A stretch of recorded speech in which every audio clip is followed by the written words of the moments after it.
Okay guys, quickly before we get into this video, I just want to make two corrections right off the bat, quick and fast.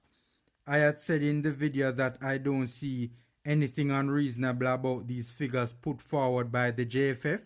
Really and truly I meant to say I don't see anything unreasonable about these figures put forward by the players. And I had also said that $2,000 for a World Cup friendly.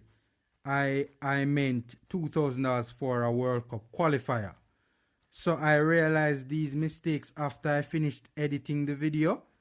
So, and I had put up signs on the screen just to notify you guys when that part of the video, when it reached that part of the video, just to let you guys know, just to, not to cause any confusion and not to cause you guys to wonder what is taking place, just to clarify it before we get into the video, that I had it was just a mistake and I had realized it after we had finished editing the video. So look out for those. Again, I meant I don't see anything unreasonable about these figures put forward by the players, not the JFF, and also the part about $2,000 for a World Cup friendly.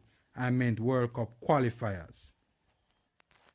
Okay guys, so just correcting two little mistakes just to prevent confusion, and I hope you guys enjoy the video.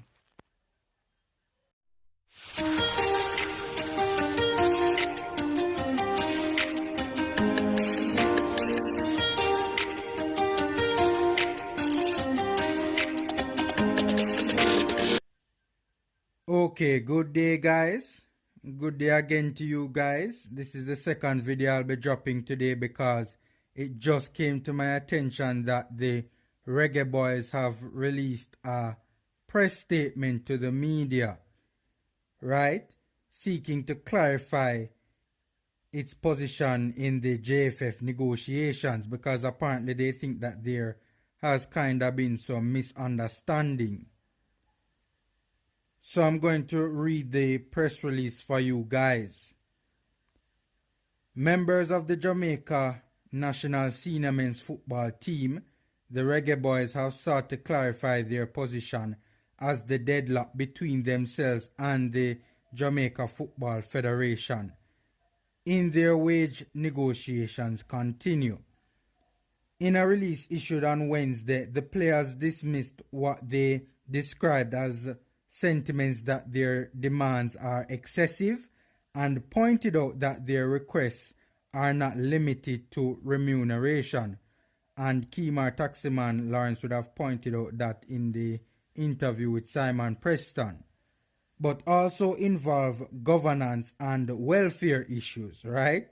Very important. The money isn't the most important part of this thing. Clearly, the players take issue with how the JFF is currently being governed, and obviously the welfare issues will affect them directly. This press release seeks to clarify sentiments expressed in the public domain regarding the position of select national players in their negotiations with the Jamaica Football Federation. These sentiments suggest that the players' requests are excessive. However, the proposed terms, which are not confined to money, are within normal standards for players at the international level, right? It must be emphasized that these issues are not limited to player remuneration but involve other critical matters related to administrative governance and player welfare. So the players are really stressing this, guys, that is not just about the money. The assignment of medical staff, physiotherapists, and coordinated travel arrangements are standard for teams playing at the international level. The press release continued. On March the 8th, 2021, members of the Jamaica's national senior men's team were offered contracts by the Jamaica Football Federation. and submitted a counter offer for the Gold Cup, international friendlies, and World Cup qualifiers with the following highlighted proposed terms: US $2,000 for the Gold Cup plus bonuses in response to the JFF's offer of $500 per match.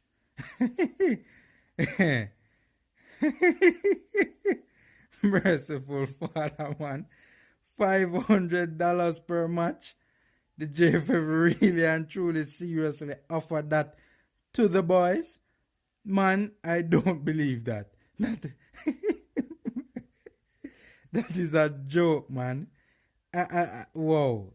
I seriously can't believe that, man. $500 for a Gold Cup match. And the JFF really and truly talking about they want to try and win Gold Cup. Mercy, man. That's crazy. $500 for a Gold Cup match is ridiculous, guys. Whoa.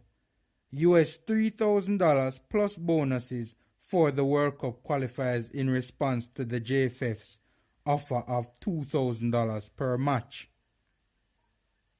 US $2,000 per match for CONCACAF top 5 international friendlies, and US $3,000 for top 30 ranked FIFA teams. The players and their representatives have maintained dialogue and exchanged written communication with the JFF through their legal counsel in an effort to resolve long-standing contractual issues. The players note that they are keen to finalize negotiations as the Gold Cup and FIFA World Cup assignments loom. The players have also proposed a negotiating regime for managing communication and disputes in an effort to mitigate the risk of unwarranted conflict that becomes a distraction for all the stakeholders. The release continued. With 2 months to go for preparation, the players are keen to finalize the negotiations with the federation and appreciate that the coaching staff require closure to this issue so that they can select their best possible team. They therefore trust that the federation will meet them on the path to resolution in the country's best interests and remain committed to making Jamaica proud. So guys, there you have it. That's what the players are asking for. US $2,000 for the Gold Cup plus bonuses in response to the JFS offer of $500 per match. US $3,000 plus bonuses for the World Cup qualifiers in response to the JFS offer of $2,000 per match. US $2,000 per match for CONCACAF top 5 international friendlies and US $3,000 for top 30 ranked FIFA teams. Man, you're telling me that the JFF really, like, whoa, they really and truly offer the players $500 for the Gold Cup? My thing is the JFF really and truly can't afford to do better. If that is so, then that is sad. I mean, I'm looking at these figures here, man, and to be honest with you, I don't see anything unreasonable about these figures put forward by the JFF.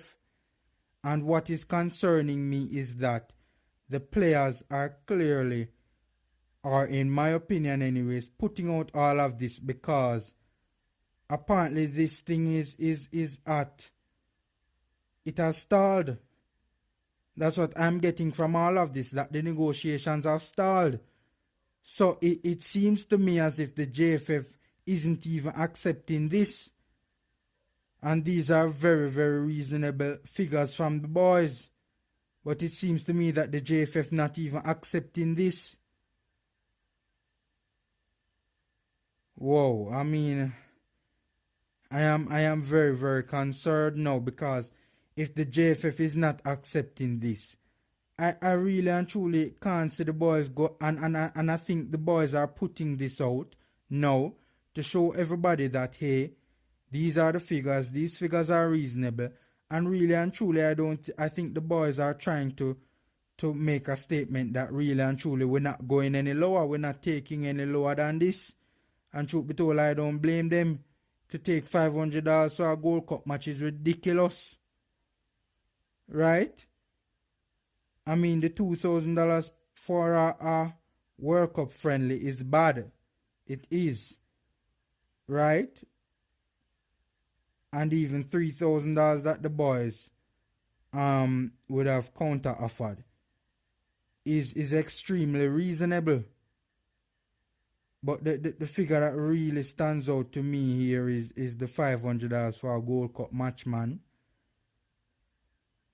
But, oh God, I am becoming very concerned that this thing is not looking like it's going to be resolved anytime soon. Right? Because from the actions and the words, I don't think the boys are prepared to go any lower than this. And just from the actions and the words, I don't think the federation is keen on or even look like they can afford to go higher than these numbers that they offered, like the $500 for a Gold Cup match. Man, I'm just really hoping, man, that this thing can be resolved soon, man. I'm just really hoping that this thing can be resolved soon. Right? What I really would have liked and really would have appreciated though with this press release, even though Kemar Lawrence would have touched on it heavily in the interview, I really and truly would have appreciated if they went really in depth in terms of just laying out all the welfare issues that they would have had. Right? And go more in depth into the specific governance issues. That's the most important thing here for me. They said that it also involves governance and welfare issues.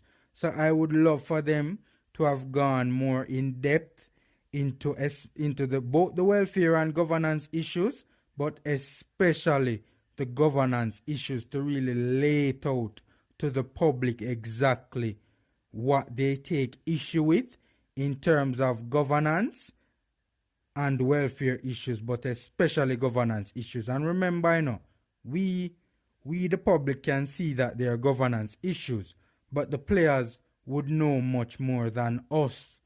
Remember that, guys. They are in the fire, so they would know a lot more than what we know. So I would have loved for the players to have come forward in this press release and really lay bare the government, not just make a reference to it, but really lay bare the welfare issues, even though they have touched on that previously, but really especially lay bare the governance issues, man. Just lay bare all the governance and welfare issues that they have. And even from this part of the press release, as I said in the video I did the other day, man, I suspect the boys want the federation to go. I think they want to put public pressure on these guys to go. I seriously think that, man, they want to put public pressure for these guys to resign. So, guys, that's the latest regarding the salary impasse. Hopefully this thing can just be resolved soon, man, like now. Right? Hopefully this thing can just be resolved, man, and we can get it out the way and get back on course. We already have catching up to do, but get back on course to exploit our best chance of qualifying for a FIFA World Cup since 98. So, guys, enjoy the rest of your day. Take care. We'll continue to monitor the situation very closely, and we will try our best to keep you guys informed. Please remember to like the video and subscribe to the Formula Sports channel. And until next time.